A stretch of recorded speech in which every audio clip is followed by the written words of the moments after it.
히브리서 11장 21절 22절입니다.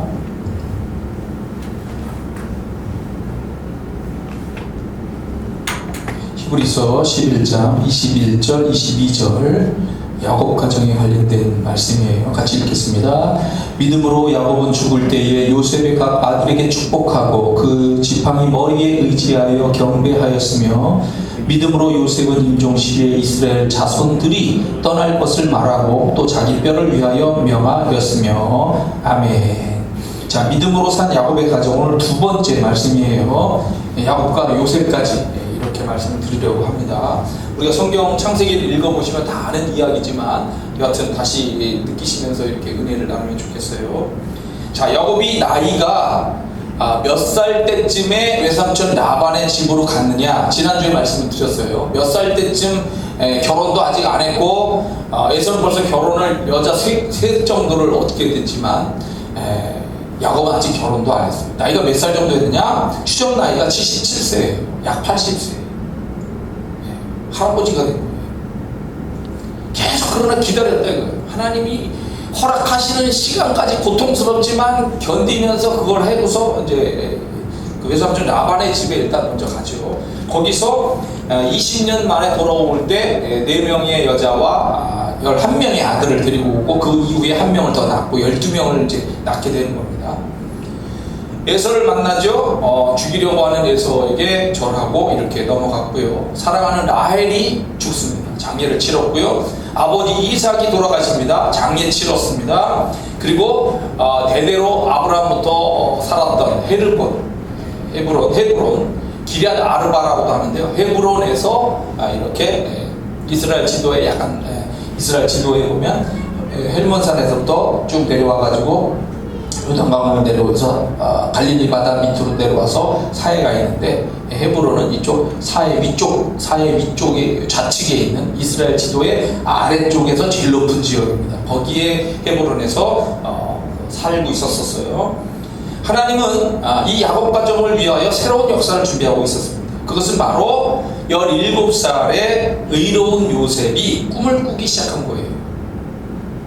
자, 그런데 이때 야곱의 가정은 두 가지를 받아들이지 못했습니다. 첫째는 요셉의 의로움이에요.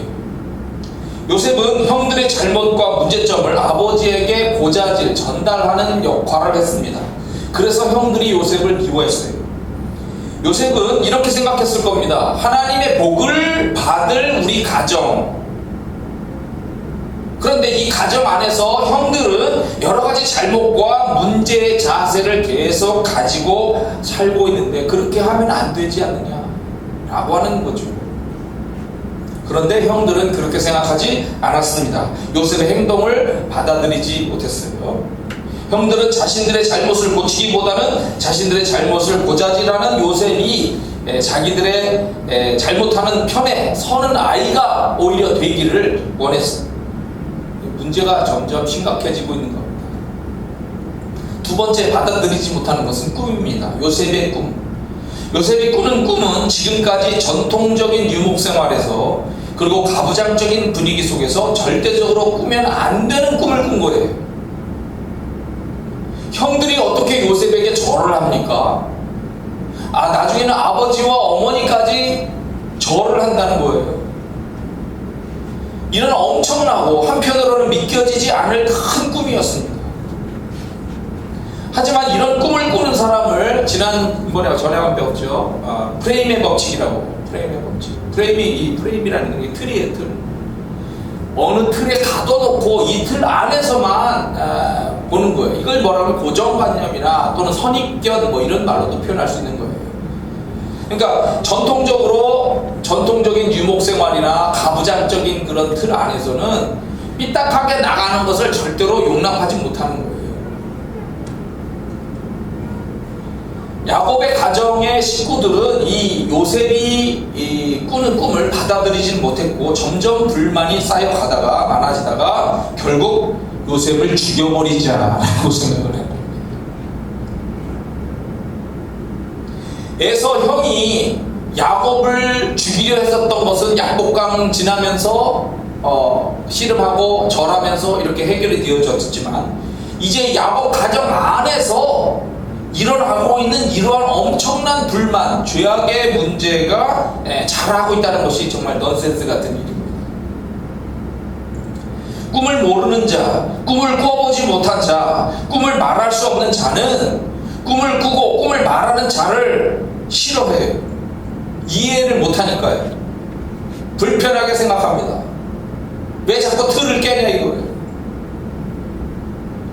너는 가정의 미래를 바꿀 새로운 사람이다 이렇게 보고 있는 것이 아니고 너는 가정의 미래를 암울하게 만드는 사람이다 라고 오해하고 배척하는 거예요. 제가 유튜브로 일주일을 살면서 여러 가지 다양한 그 유튜브 내용들을 봅니다. 그 중에 명강사로 알려진 김창옥 교수의 그 강연을 들어요. 이분은 소통을 강조하는 그런 것이고 교회에서 이제 기독교 채널에서도 강연을 이렇게 여러 하시고 그러셨는데 그 중에 이분이 튜닝 얘기를 하더라고요. 성악을 하셨던 분이기 때문에 저도 기타를 가르치지만 튜닝이 얼마나 중요한지 기타를 할 때마다 튜닝을 해야 돼요. 그리고 연주를 하는 사람의 입장에서는 한 곡을 끝나고 다시 튜닝하고 한 곡을 끝나고 다시 튜닝할 정도로 그렇게 튜닝이 중요한 거예요. 왜냐하면 튜닝이 안 된 소리를 듣는 것은 굉장히 소음이고 짜증을 유발하기 때문에 그래요.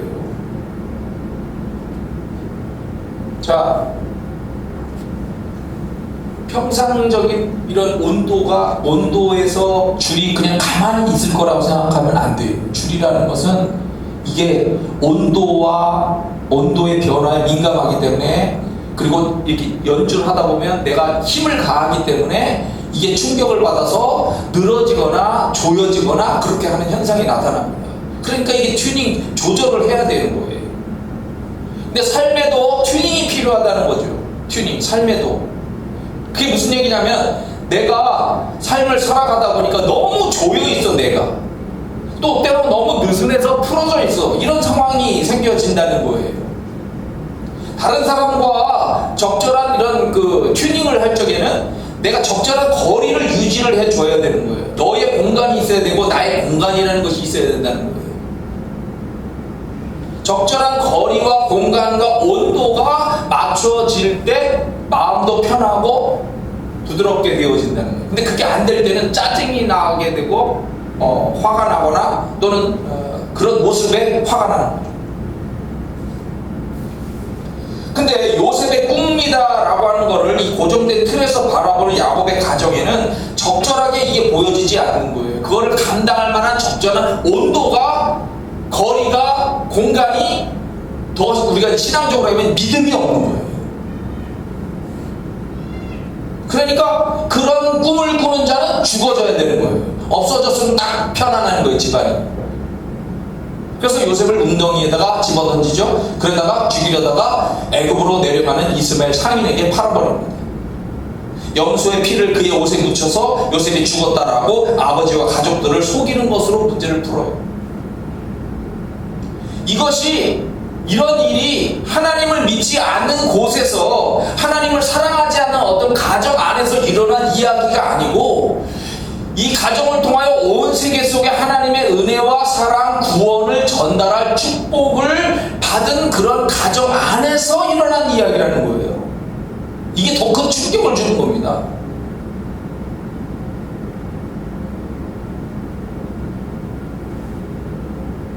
야곱은 자기의 사랑하는 라헬도 죽었지. 그 사랑하는 라헬이 낳은 장자 요셉을 또 사랑했는데 그 사랑하는 아들이 죽었기 때문에 울고불고 난리가 난 거예요. 근데 소용이 없어요. 야곱이 겪고 있는 이 슬픔은 뭐라고 말을 할 수가 없는 거예요. 이런 상황을 만난 것을 보면은 내가 과연 축복받은 사람인가? 이런 꼴을 당하는 것을 보면 내가 정말 약속을 받기는 받은 사람인가? 전능하시다라고 하는 하나님의 역사가 있기는 있는 건가? 라고 하는 별별 생각이 다 들어요. 창세기 35장에서 하나님이 야곱에게 이렇게 말씀해 주셨어요. 나는 전능한 하나님이라. 생육하며 번성하라. 한 백성과 백성들의 총회가 내게서 나오고 왕들이 네 허리에서 나오리라. 내가 아브라함과 이삭에게 준 땅을 네게 주고 내가 네 후손에게도 그 땅을 주리라. 그런데 왜 내가 사랑하는 그 여인은 죽어야 되고 아들이 죽어야 되냐 이거예요. 이 문제를 풀기가 야곱의 입장에서는 너무 어려운 문제가 되어버린 거죠. 또 요새 또 이런 생각을 해볼 수가 있습니다. 하나님이 내게 놀라운 꿈을 주셨는데 내가 형들에 의해서 웅덩이에 던져져서 죽을 위기에 빠지게 됐었고, 이제는 이스마엘 상인들에 의해서 노예로 팔려서 낯선 땅인 애굽으로 지금 가고 있어요. 노예 시장에 나가서 팔려가지고 보디발 장군의 집에 갔고, 거기서 성실하게 일하다가 잘 되는 것 같이 보이다가 보디발 아내의 그런 유혹과 모함 때문에 감옥까지 들어가게 된 거예요. 내가 정말 꿈을 꾼 거 맞아? 내 아버지 야곱이 정말 복을 받은 사람 맞아? 복을 받은 아버지의 자녀인 나는 복을 받을 사람 맞아? 전능하시다라고 하는 하나님의 역사가 내게 있기는 있는 것인가? 별별 생각을 요셉 또한 가질 수가 있는 거예요. 우리가 그들의 삶 속으로 들어가서, 야곱이든지 요셉의 삶 속으로 들어가서 그 상황을 만난다면 똑같이 별의별 생각을 다 하면서 이게 퀘션 마크를 계속 붙여 나갈 겁니다. 이게 맞아? 이래도 되는 거야? 이런 상황 속에서는 믿음이라고 하는 것이 마치 의미가 없어 보이고 불신앙을 갖는다고 해도 괜찮을 것 같은 그런 생각마저 들 수도 있어요. 내가 꾼 꿈이라고 하는 것도 헛된 것 아니냐? 내가 성실하려고 애쓴 거 헛된 거 아니냐? 내가 의로운 거를 해보려고 해도 그거 헛된 것 아니냐? 내가 가지고 있는 그 믿음 이거 헛된 거 아니냐? 라고 퀘션 마크를 또 붙이게 되는 거예요. 그런데 우리는 결과를 알고 있어요. 그래서 행복한 거예요. 전능하신 하나님은 살아계시고 하나님이 주신 꿈은 기적의 상황으로 다가오기 시작합니다. 그 속에서 믿음은 드디어 꽃을 피우기 시작을 합니다. 요셉은 믿음을 가지고 고난 속에서도 의를 지키기 위해 노력하였고 그에게 주신 믿음과 꿈을 부여잡고 힘겨운 투쟁을 계속하고 있었어요. 희한하게도 세상적인 눈으로 보면은 요셉은 점점 나빠지고 있는 거예요. 그 귀한 집에 사랑받는 아들에서부터 그렇게 웅덩이에 빠지고 상인에 팔려서 노예시장에 갔다가 보디발 장군의 집으로 조금 올라가는 듯 하다가 다시 쫙 떨어져서 감옥 속에 나갈 수가 없는 상황까지 간 거죠. 이제 거기서 인생을 끝마칠 수도 있는 거예요. 근데 이게 세상적인 시각이죠. 떨어지고 있는 거예요. 그런데 믿음의 시각으로 보면 여기서부터 이렇게 떨어지고 있는 것이 어딘 겁니까? 총리가 되기 위한 길로 가고 있기 때문에 이거 거꾸로 봐야 돼. 거꾸로. 귀한 자녀에서 고난을 겪고 이렇게 노예로 팔렸지만 그러나 이게 해가지고 결국 총리라고 하는 제일 높은 곳으로 올라가는 게 그냥 과정으로 생각하면 이게 계속 올라가고 있는 거예요. 믿음의 시각으로 보면 이게 계속 올라가고 있는 거예요. 밤이 길면 뭐가 옵니까? 밤이 길면 새벽, 아침이 오는 거예요. 터널에 들어간 지 오래되면 어떻게 됩니까? 터널 밖으로 출구로 나가게 됩니다. 우리가 옛날 속담에 방구가 잦으면 뭐가 나와요? 똥이 나오는 거예요. 놀라운 상황으로 이게 이제 바뀌기 시작합니다. 자, 요셉이 보디발 장군의 집에서 감옥으로 들어간 상황 속에서 바로 왕의 식탁을 담당하는 술 맡은 관원과 떡 맡은 관원, 왕의 생명줄을 쥐고 있는 아주 중요한 관원이에요. 이 관원들이 전부 감옥에 들어옵니다. 이들이 갑자기 감옥에 들어올 만큼 애국 왕권에 위기가 왔고 불안정한 상황이 일어났는데 요셉이 꿈을 해석해 주죠. 그래서 술 맡은 관원이 바깥으로 나갑니다. 떡 맡은 관원은 죽고 2년이 지났어요. 그리고 바로 왕이 드디어 꿈을 꾸죠. 아무도 풀지 못하는 그 꿈을 요셉이, 감옥에 있던 요셉이 불려나와서 그 꿈을 해석하면서 인생이 한 번에 순식간에 바뀌게 되는 거예요. 자, 술 맡은 관원이 출소한 이후에 만 2년이다 라고 창세기 41장에 표현합니다. 바로가 꿈을 꾼즉 자기가 나일 강가에 이렇게 서 있는데 보니까 아름답고 살찐 7마리의 암소가 강가에서 올라와서 갈밭에서 뜯어먹고 있고 그 뒤에 흉하고 파리한 다른 7 암소가 나일 강가에서 올라와 그 소와 함께 나일 강가에 서 있더니 그 흉하고 파리한 소가 아름답고 살찐 7소를 먹은지라 바로가 꿈에서 탁 깼어요. 놀라서. 그리고 다시 잠들었는데 또 꿈을 꿉니다. 한 줄기에 무성하고 충실한 7 이삭이 나오고 그 후에 가늘고 동풍에 마른 7 이삭이 나오더니 그 가는 7 이삭이 무성하고 충실한 7 이삭을 삼킨지라 바로가 깬즉 꿈이라. 아침에 그의 마음이 번민하여 사람을 보내어 애굽의 점술가와 현인들을 모두 불렀어요. 그들에게 꿈을 말하면서 이것이 무슨 뜻이냐라고 해석을 해달라고 하는데 아무도 그걸 해석을 못하더라는 거예요. 하려고 노력은 했겠죠, 인간적으로. 그런데 마음에 들지 않았을 겁니다. 근데 요셉이 감옥에서부터 순식간에 풀려나오게 되고 그 꿈을 해석해줘요. 7년의 풍년이 있을 것이고요. 그 후에 7년의 흉년이 오는데 앞에 있었던 7년의 풍년을 절대로 기억하지 못할 만큼의 아주 무서운 흉년이 와서 온 세계가 망할 겁니다. 나라가 망할 겁니다. 라고 얘기를 하는 거예요. 무섭죠? 바로 왕께서 꿈을 2번 겹쳐 꾸셨는데 2번 반복한다는 말은 하나님이 이 일을 정하셨는데 속히 행하실 것이기 때문에 그리고 반드시 행할 것이기 때문에 명철하고 지혜 있는 사람을 택하셔서 애굽 땅을 다스리게 하시고 다가올 흉년을 대비하여 공무를 저장해야만 이 위기를 극복할 수가 있습니다. 라고 보고를 했어요. 애굽에 아무도 풀지 못한 이 꿈을 이 감옥에 있었던 히브리 청년, 노예로 잡혀오고 감옥에 있는 죄인인 청년이 해결을 해줬는데 그 순간 바로왕이 팍 돌아버린 거죠. 하나님의 역사지만. 야, 세상에 너같이 명철하고 너같이 지혜 있는 사람이 도대체 누가 있느냐? 야, 여기 내가 데리고 있는 이 많은 사람들이 있는데 이거 다 현명한 사람들이라고 하는 사람들 아무도 풀지 못했어. 그럼 이 중에 누가 제일 현명해? 네가 현명하잖아. 너를 총리로 세운다. 그리고 이 위기를 제발 극복해달라 라고 부탁을 했어. 그래서 17살에 꿈을 꿨던 요셉이 드디어 13년 만에 30세 때에 애굽의 총리가 딱 돼버린 겁니다. 그리고 풍년부터 시작해서 흉년을 관리하기 시작을 하는 거예요. 그리고 흉년이 됐고 흉년인 2년 차에 그러니까 야곱의 집을 떠난 지 21년여가 됐을 때 자기의 형들이 식량을 구하러 애굽에 찾아와요.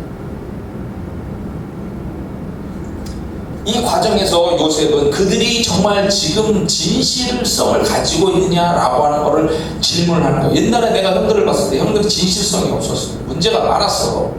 지금 진실한 그런 모습으로 바뀌었어? 안 바뀌었어? 내 앞에서조차 진실해 안 해를 묻고 있는 거예요. 그래서 진실성을 의심해서 감옥에다 집어넣기도 하고 막내 베냐민이 누가 있다며 그 걔를 데리고 오면 너희가 정말 간첩이 아닌 것을 내가 인정하겠다 이렇게 하면서 보냈어. 그리고 결국 베냐민이 왔는데 잘 식사 대접하고 그 자루에다 베냐민 자루에다가 자기 은잔 점친다고 하는 그 은잔을 집어넣는다고 했죠. 그래서 결국 베냐민을 죄인으로 몰고 노예로 잡겠다 라고 하고 너희들은 평안히 가라 하니까 그때 코너에 몰렸을 때 그 4번째 장자권을 가지고 가는 유다가 나서서 목숨을 걸고 이렇게 얘기를 합니다. 베냐민을 보내시고 제가 노예가 되겠습니다. 그래야 집에 계신 아버지가 평안합니다. 살려주세요. 그러면서 요셉이 울면서 그때 형들 속에서 진실함을 보았고 코너에 몰린 형제를 위하여 자기 목숨을 내놓는 희생을 보고서 요셉이 자기가 요셉이다라고 하는 걸 알고 끌어안고 울게 되는 거예요. 창세기 45장 읽어드립니다. 요셉이 시종하는 자들 앞에서 그 정을 억제하지 못하여 소리질러 모든 사람을 자기에게서 물러가라 하고 그 형제들에게 자기를 알리니 그때에 그와 함께한 다른 사람이 없었다. 요셉이 큰 소리로 우니 애굽 사람에게 들리며 바로의 궁중에 들리더라. 요셉이 그 형들에게 이르되 나는 요셉입니다. 내 아버지께서 아직 살아계십니까? 형들이 놀라서 대답을 못해요. 요셉이 형들에게 얘기합니다. 내게로 가까이 오세요. 그들이 가까이 오니까 이렇게 얘기합니다.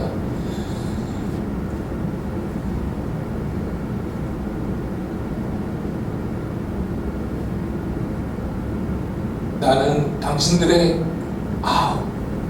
요셉입니다.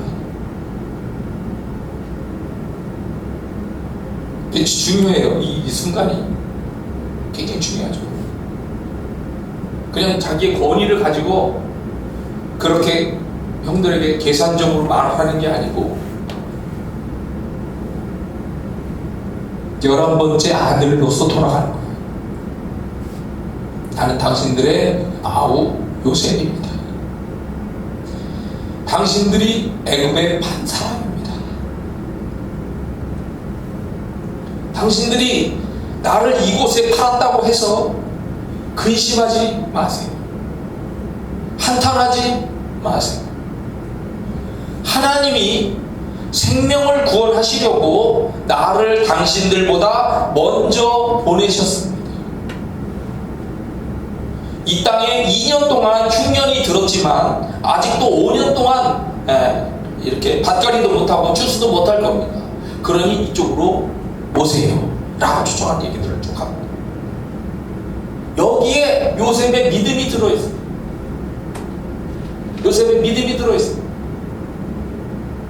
의로움과 꿈, 그거를 제한된 자기들의 프레임의 법칙에서 봤을 때 이건 가부장적인 전통 아래서 형들을 무시하고 아버지와 어머니를 무시하는 꿈을 꿨다 해서 나를 팔아버리고 죽여버린다고 했는데, 그것 때문에 나도 처음에는 내 생각에는 형들이 너무 믿고 원수같이 느껴지고 복수의 칼을 갈 만큼 그런 생각도 들었을 거예요. 그러나 하지만 시간이 지나가면서 하나님의 놀라운 섭리를 깨닫기 시작한 겁니다. 그리고 감옥에서 나와서 한순간에 애굽의 총리가 된 거예요. 어떻게 이런 일이 있을 수가 있습니까? 이렇게 놀라운 모든 것들이 된 것은 하나님이 우리 가족을 구원하고 크게 쓰시고 그렇게 하시려고 나를 이곳에 먼저 보낸 겁니다. 전능하신 하나님이 무슨 약속을 했습니까?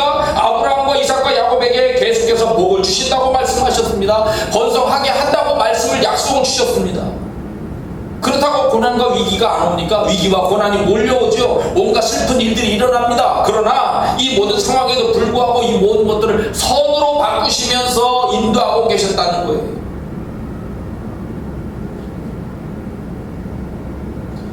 요셉을 통해서 야곱 가정을 들여다보면 야곱 가정이 그 부분에 사랑하는 라헬 죽고, 그죠?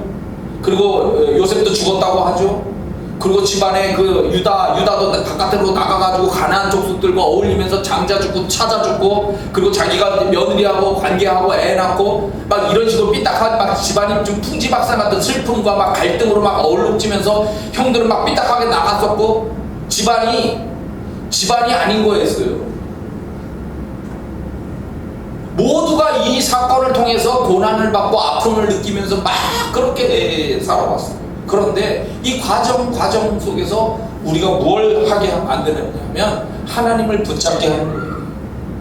하나님의 인도하심을 기도하게 하는 거예요. 그 역사하심을 정말 고대하게 하는 거예요. 하나님이 그냥 복을 쭉 던져준 다음에 이 사람들이 던져주고서 그냥 잘 될 거라고 생각만 있는 것이 아니고 내가 그걸 원하는 거야. 내가 정말 그걸 원해요. 하나님 주신 걸 정말 이루어주세요 라고 하는 간절함이 배워져야지. 그 다음부터 그거를 고대하도록 만드는 거야. 고대하게. 정말 하나님의 구원이 꼭 필요한 상황입니다.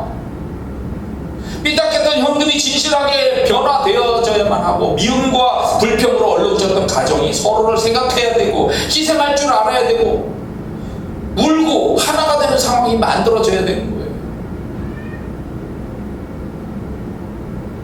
고난과 위기와 아픔이 믿음의 가정, 신실한 가정을 회복하고 약속의 꿈을 다시 세우는 중요한 것들이 되게 하시는 거예요. 이걸 누가 하나요? 하나님이 하시는 거예요. 전능하신 하나님이 그렇게 인도하고 계셨더라는 거예요.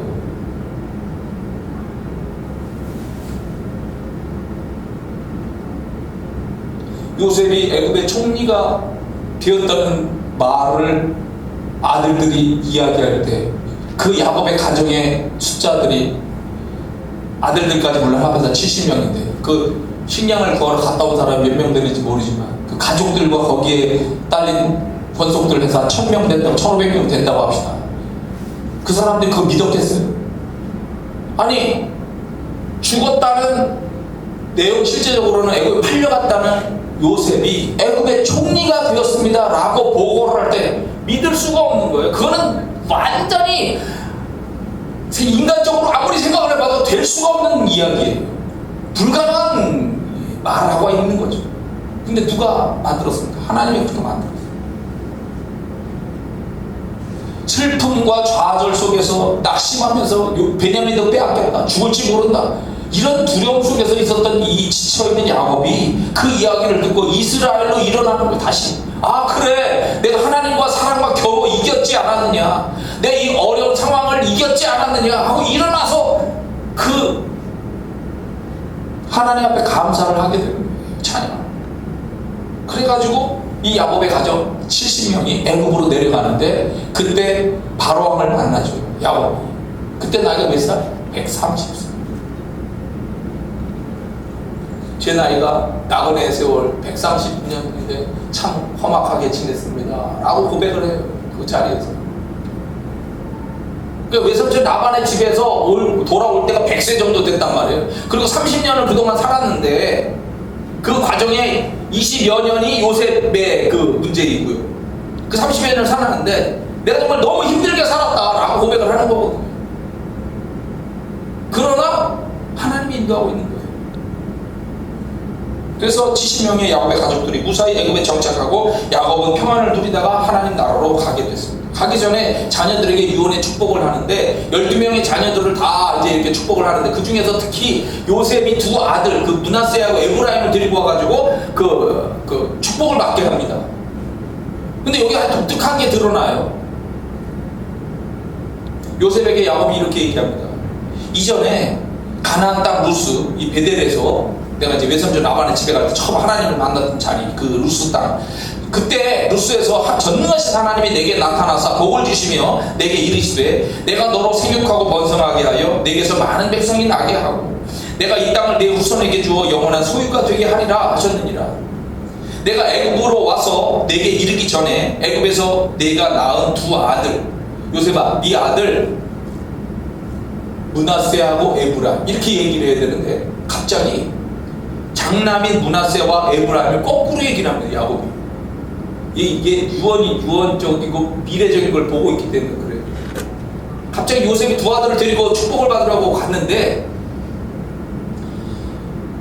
므낫세가 먼저인데 므낫세하고 에브라임 이렇게 얘기를 해야 되는데 그렇게 안 하고 에브라임과 므낫세 이렇게 얘기를 합니다. 에브라임과 므낫세는 내 것이다. 네가 낳은 아들 두 아들은 내 것이다. 루벤과 시므온처럼 내 것이 될 것이고 이들 후에 내 소생이 내 것이 될 것이다. 그들의 유산은 그들의 형의 이름으로 함께 받으리라.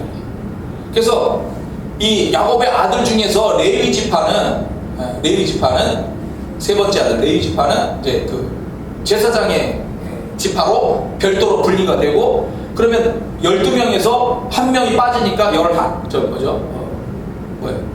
11개가 됐죠. 근데 거기서 요셉을 또 빼는 겁니다. 요셉을 빼고 네 두 아들 에브라임과 므낫세를 두 아들로 집어넣어서 12명의 지파와 레위 지파 이렇게 해서 지파를 만들겠다. 이렇게 이제 비전이 선언이 되는 거예요.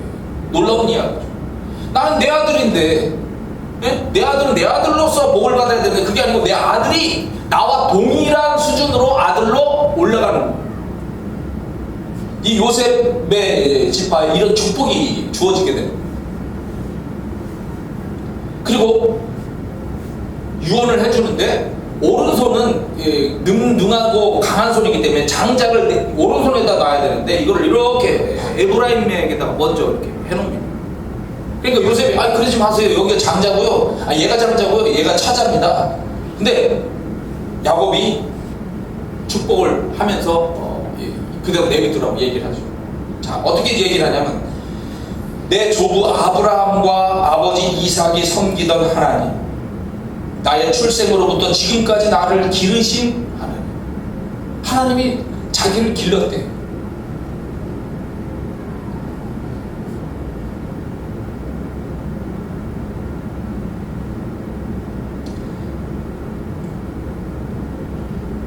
나의 출생으로부터 지금까지 나를 기르신 하나님.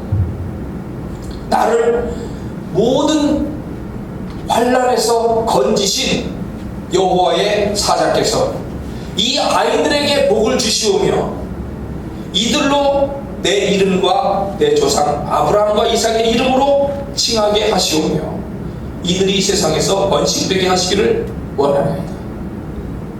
아버지, 이거 손을 좀 바꿔주시죠. 불편합니다. 아니야. 아버지가 허락하지 않으면서 이렇게 얘기합니다. 나도 한다, 내 아들아. 나도 한다. 그도 한 족속이 되며 그도 크게 되려니와 그의 아우가 그보다 형보다 큰 자가 되고 그의 자손이 여러 민족을 이루리라 라고 하면서 이 미래를 보는 거예요. 신비로운 예언을 담고 있죠. 신비로운 예언. 이 믿음으로 그렇게 오래 생활을 하다 보면 그게 생겨지는 것인지 하나님이 그렇게 주시는 건지 모르지만 이렇게 거꾸로 역사를 뒤집는 예언의 축복을 해주면서 이렇게 얘기를 하고 그들을 수준 높여서 자기 아들로 인정을 하는 그런 이 야곱의 희한한 신비로운 이야기들이 유언이 주어지고 나머지 12또 아들들에게 일일이 이름을 부르면서 축복을 다 해줍니다. 이렇게 살다 갔습니다. 그리고 요셉도 그렇게 살다 가는데 창세기 50장에 보면 요셉이 죽을 때 이런 이야기를 합니다. 요셉이 그의 아버지의 가족과 함께 애굽에 거주하여 110세를 살며 에브라임의 자손, 이 장자가 된, 거꾸로 장자가 됐죠. 차자가 장자. 에브라임의 자손 3대를 보았으며 므낫세의 아들 마길의 아들들도 요셉의 쓰라에서 양육되었더라. 요셉이 그의 형제들에게 이르되 나는 죽을 것이나 하나님이 당신들을 돌보시고 당신들을 이 땅에서 인도하여 내사 아브라함과 이삭과 야곱에게 맹세하신 땅에 이르게 하시리라. 요셉이 또 이스라엘 자손에게 맹세시켜 이르기를 하나님이 반드시 당신들을 돌보시리니 당신들은 여기서 내 해골을 메고 올라가겠다 하라 하였더라. 그래서 나중에 애굽을 떠날 때 요셉의 해골을 가지고 가나안에 들어가서 거기서 장례를 다시 치러드립니다. 이들에게서 나타난 믿음이 무엇입니까? 이 사람들은 하나님의 축복의 약속을 계속 붙들고 가는 거예요. 이게 믿음이에요. 전능하신 하나님의 약속, 하나님의 은혜, 섭리, 함께하심, 도우심, 역사하심, 인도하심, 돌보심, 이거 계속 믿고 가는 거예요.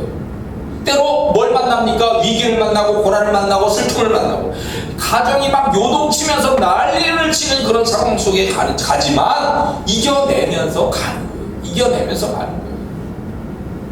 하나님이 나를 기르신다. 유행가 가요 중에 이적에 걱정하지 말아요 그대라는 그 노래가 있습니다. 그 가사의 첫 번째 나오는 가사가 이런 내용이 있어요. 그대여 아무 걱정하지 말아요. 우리 함께 노래합시다. 그대 아픈 기억들 모두 그대여 그대 가슴에 깊이 묻어버리고 지나간 것은 지나간 대로 그런 의미가 있죠. 지나간 것은 그런 의미가 있죠. 의미가 있었어요. 의미가 있었어요. 신학자였던 윌리엄 바클레이는 이렇게 얘기합니다. 이 이야기를 하고 말씀을 마치는데 예수를 믿는다는 게 뭐냐? 예수를 믿는다는 게 그것은 하나님과 관계를 새롭게 하는 것입니다. 심판자였던 하나님을 이제 아버지로 믿고 있는 것이다. 믿게 되는 것이다. 항상 두려워하던 하나님을 이제는 사랑하는 하나님으로 믿는 것이다. 공포의 대상을 사랑의 대상으로 믿는 것이다. 이웃에 대해서는 증오의 대상을 사랑의 대상으로 이기적인 생각에서 봉사하는 마음으로 질투나 앙심에서 용서하는 마음으로 자기 자신에 대해서는 아주 쓸모없는 존재로 알았으나 예수 안에서 이제는 소중한 존재로 실패한 것이 아니고 모든 것은 성공한 것이다 라고 이해하고 허무한 것이 아니라 여기에 막중한 의미가 있다라고 생각이 바꾸어지는 것, 이것이 바로 예수를 믿는 것이다.